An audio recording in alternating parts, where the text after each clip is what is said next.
Hi, എല്ലാവർക്കും നമസ്കാരം. മനുഷ്യൻ്റെ തീറ്റി നോക്ക്. സാധാരണഗതിയിൽ നമ്മൾക്ക് ഒരാൾ വിശന്നിട്ട് ആർത്തിയോടെ ഭക്ഷണം കഴിക്കുമ്പോൾ നമുക്ക് സഹതാപമല്ലേ തോന്നുക. പക്ഷെ ഇവിടെ നമുക്ക് തോന്നുന്നതോ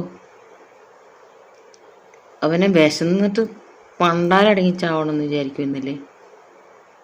അവനാകെ അവിടെ ഓർഡർ കൊടുത്തിരിക്കണം എന്താണെന്നറിയാം പോലീസുകാർക്ക്, എനിക്ക് ചിക്കൻ കറിയും ചോറും വേണമെന്ന്. അവന് ഒരു പച്ചച്ചോറ് കൊടുക്കണമായിരുന്നു അവന്. എന്നിട്ട് മീനോ അല്ല മറ്റേ എന്ത് കിട്ടിയാലും കഴിക്കുകയെന്നല്ല ഓർഡർ ചെയ്തിരിക്കണേ, ചിക്കൻ കറിയും ചോറെന്ന്. ഞാൻ ഇന്നലത്തെ വീഡിയോയിൽ പറഞ്ഞിട്ടുണ്ടായിരുന്നില്ലേ, അവനിനി സുഭിക്ഷമായ ഭക്ഷണം, വെയിൽ കൊള്ളണ്ട, മഴ കൊള്ളണ്ട, എന്താ സുഖം. ആരൊരാൾ കമൻ്റ് ഇട്ടിട്ടുണ്ട്, AC കൂടിയേ വേണ്ടു, ബാക്കിയില്ല അവനൊരു പോറൽ പോലും ഏറ്റിട്ടില്ല. അവന് പോറലേറ്റിട്ടില്ല എന്ന് പറയില്ല, മുള്ളെങ്ങാനം കൊണ്ടിട്ട് കാട്ടിൽ പോയിട്ട് ശരീരത്തിൽ മുറിഞ്ഞിട്ടുണ്ട്. അതാണ് അയാൾക്ക് പറ്റിയ ഏക പരിക്ക്. അവിടെ ഇരിക്കുന്ന ആ നാട്ടിലെ ജനങ്ങൾക്ക് ലാത്തി ചാർജും കുരുമുളക് സ്പ്രേയും. എങ്ങനെ ഇരിക്കണം? പോലീസുകാരെ കുറ്റം പറയാനും പറ്റത്തില്ല. പോലീസുകാർക്ക് അയാളുടെ ശരീരത്തിൽ എന്തെങ്കിലും ഒരു പരിക്ക് പറ്റിയിട്ടുണ്ടെങ്കിൽ ഈ പ്രതിക്ക് അനുകൂലമായി സംസാരിക്കാൻ മനുഷ്യാവകാശ കമ്മീഷൻ വരും. പിന്നെ കോടതിയിൽ നിന്ന് എത്തിച്ചപ്പോൾ കോടതി ചോദിച്ചിരിക്കണേ, നിങ്ങൾക്ക് എന്തെങ്കിലും പോലീസുകാരുടെ നിന്ന് എന്തെങ്കിലും ബുദ്ധിമുട്ടുണ്ടായോ എന്ന് ഒന്ന് നോക്കണേ. നിഷ്കരണം 2 പേരെ നേരത്തെ ഒരാൾ വെട്ടിക്കൊന്നു, ഇപ്പം കൊണ്ടുപോയിരിക്കുന്നത് 2 പേരെ പീസാക്കി വെട്ടിക്കൊന്ന ഒരുത്തന് കോടതിയുടെ പരിഗണന നോക്ക്. ആ 2 പെൺകുട്ടികൾ എന്തെങ്കിലും കഴിച്ചോ എന്ന് ചോദിക്കാൻ ആരെങ്കിലും ഉണ്ടോ അല്ലേ?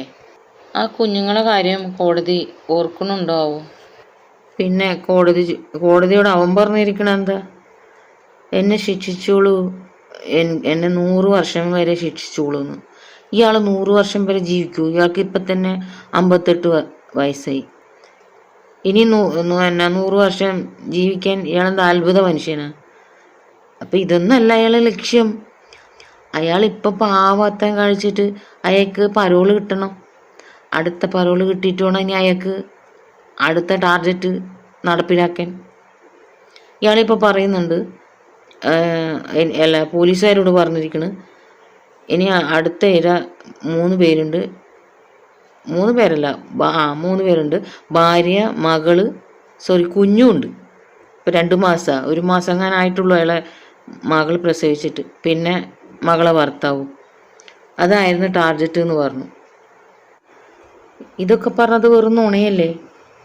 ഇപ്പം പിന്നെ പറയുന്ന അയാൾ കോടതിയോട് പറഞ്ഞത്, എനിക്ക് 100 വർഷം വരെ എന്നെ ശിക്ഷിച്ചോളൂ, എനിക്കിപ്പം എൻ്റെ മകളുടെയും മകളെ ഭർത്താവിൻ്റെ മുഖത്ത് നോക്കാൻ വയ്യ എന്നൊക്കെ അയാൾ പിന്നെ പറഞ്ഞിരിക്കുന്നു കോടതി മുന്നിൽ.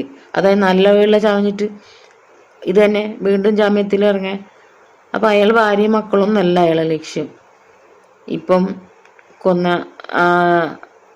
അവരെ 2 പേരെ, നേരത്തെ കൊന്ന അവരെയും പിന്നെ ഇപ്പം മരിച്ച അവരെ 2 മക്കൾ ജീവിച്ചിരിപ്പുണ്ടല്ലേ, 2 പെൺകുട്ടികൾ, അവരെയൊക്കെ കൊല്ലണം.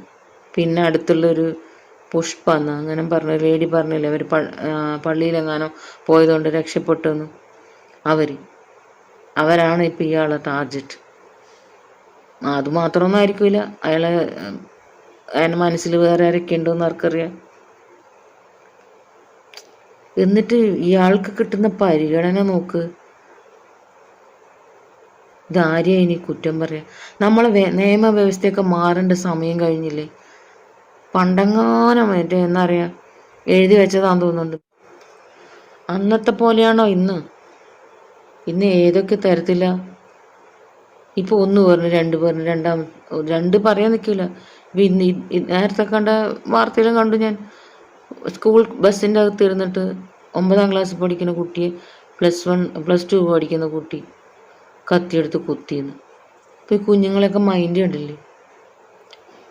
ഇതെല്ലാം മാറണമെന്ന് നമ്മുടെ നിയമവ്യവസ്ഥ മാറണം. പിന്നെ ആരെങ്കിലും ഒരാൾ ഇതുപോലെ ക്രിമിനൽ മൈൻഡുള്ളതാണെങ്കിൽ ആ നാട്, ഒരു നാട് മാത്രമല്ല, ഏത് നാട്ടിലാണെങ്കിലും ആ പരിസരത്തുള്ള ആൾക്കാരെല്ലാം കൂടെ ഗ്രൂപ്പായി ചെല്ലണം, എന്നിട്ട് ഒതുക്കണം പോലീസുകാരെ കൈ കിട്ടുന്നതിന് മുന്നേ. കാരണം എന്നാലെങ്കിലും പേടിയുണ്ടാവും. ഇവർക്ക് അറിയാം, ഇപ്പം എറണാകുളത്ത് 3 പേരെ കൊന്നില്ലേ, അവനെന്തെങ്കിലും ബുദ്ധിമുട്ടുണ്ടോ? അവൻ നാലാമത്തെ മരിച്ചില്ല എന്നുള്ളത് അവൻ്റെ സങ്കടം. അവനിപ്പം ജയിലിൽ നല്ല സുഖവാസത്തിലായിരിക്കൂലേ, നല്ല ഭക്ഷണം. എന്താല്ലേ, ഇനിയെങ്കിലും മാറാൻ, നമ്മുടെ നിയമവ്യവസ്ഥ മാറാൻ നമുക്ക് പ്രാർത്ഥിക്കാം. അത്രയേ പറ്റത്തുള്ളൂ. ഇപ്പം പേടിയാവണം. നമ്മൾക്ക് ഏതെങ്കിലും കുട്ടികൾ എന്തെങ്കിലും പറഞ്ഞ് അവരോട് അവർ തെറ്റ് കണ്ടു കഴിഞ്ഞാൽ പോലും നമുക്കത് പറയാനോ പ്രതികരിക്കാനോ പറ്റാത്തൊരവസ്ഥയായി. ഇവരെങ്ങനെയാണ് നമ്മളോട് പെരുമാറുന്നതെന്ന് പറയാൻ പറ്റുമോ? ശരിയല്ലേ? എന്തായാലും നല്ലത് മാത്രം വരാൻ നമുക്കും പ്രാർത്ഥിക്കാം എല്ലാവരും. ഇഷ്ടപ്പെട്ട സപ്പോർട്ട് ചെയ്യണം കേട്ടോ.